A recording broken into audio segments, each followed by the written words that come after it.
This video clip explains how to turn on the PTO remotely and at the same time automatically raise engine speed. This is especially useful when loading slurry. How can we tell the tractor to automatically raise engine speed when the PTO is engaged? Press Quick Access button for transmission settings. Select Custom Mode and then Custom Mode Settings. Once in the Settings menu, you'll see Minimum Engine Speed Settings in the lower part of the screen.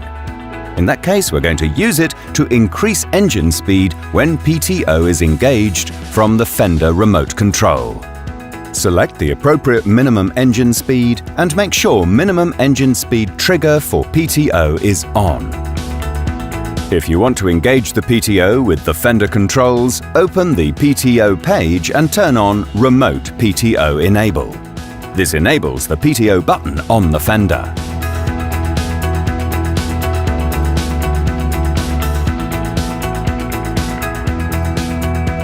When remote control is activated, the engine smoothly raises the RPM until reaching the desired level.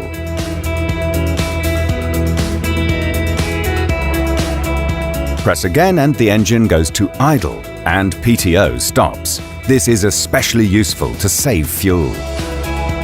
Of course, engine speed also reacts when the PTO is engaged from inside the cab.